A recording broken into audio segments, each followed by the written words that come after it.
Hello and welcome to another Make It at Home.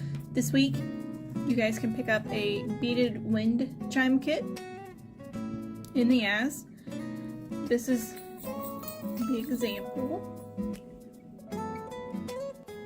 In your kit you've obviously got your instruction sheet, and then the back side is a baggie containing a 6-inch piece of dowel, beads and bells, 5 lengths of fishing line, and a length of yarn. You will need scissors and your hands. So the first thing you're going to do is take your piece of dowel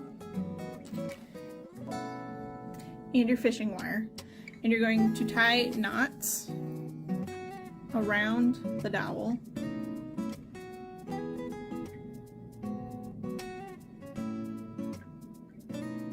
and make sure that they're evenly spaced. This can be kind of tricky, but it is doable. What I found was easier was to tie the knot over my finger and then slide it on the rod to tighten it.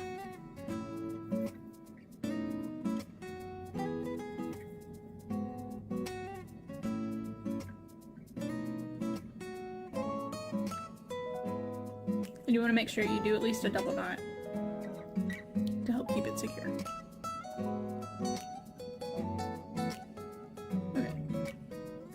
So you're going to do that for each of the other lines so that you eventually have 5 across. I'm only going to do 1 so you guys can see what I'm doing, so you have an example. Alright, so the fishing line is secure. Then you're going to take your bag of beads and bells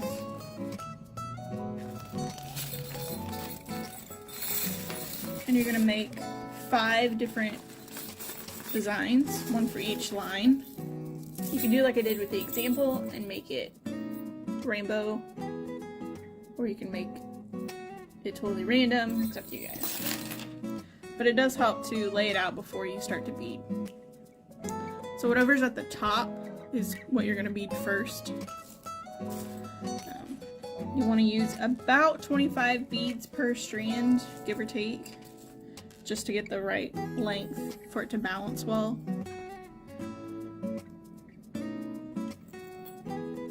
The center line is kind of the focal point. So on the example that I used, this has a little more different beads at the bottom, just to help it be longer and to stand out more.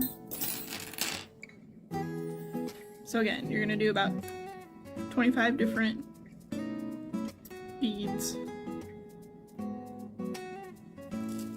per line, and I'm not going to work out a whole line, but you get the idea. You just want to lay it out so that you know what you're working with. And then you're going to start, if this is at the top, you want to put this one on first.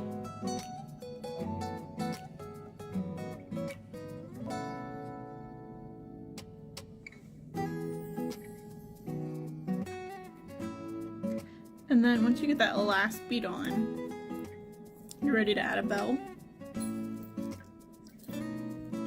So you're going to loop your line through the hook, pull it up to the end, and then tie a knot around.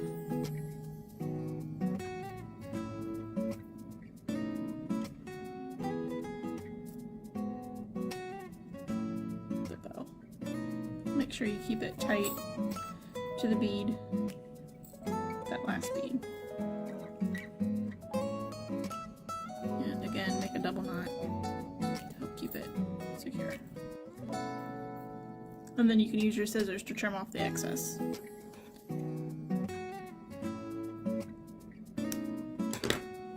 Alright, so that's 1 strand done. And you'll continue that for the other 4 strands. Again, you might want to make the middle one a little bit longer so it's a focal point. And when you have all the strands done, you want to space them out so that they're evenly distributed so that the chime balances when it's hanging. And then you're going to take your length of yarn and you're going to tie a knot on both ends so that it hangs. So you've got your length of yarn, tie one end to the side,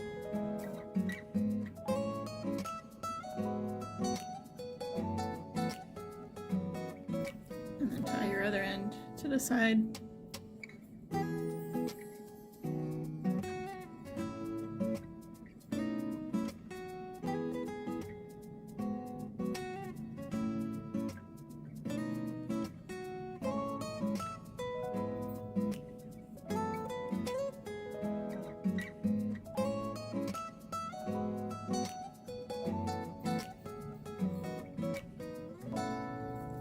Okay, and then you're ready to hang it outside, either from a hook or a tree branch. Just make sure it's balanced when you hang it. So again, this is the final example. You've got 5 lines of beads attached to your dowel rod, fairly evenly spaced and ready to hang. Make sure you pick up your kit in the as, and have a great day.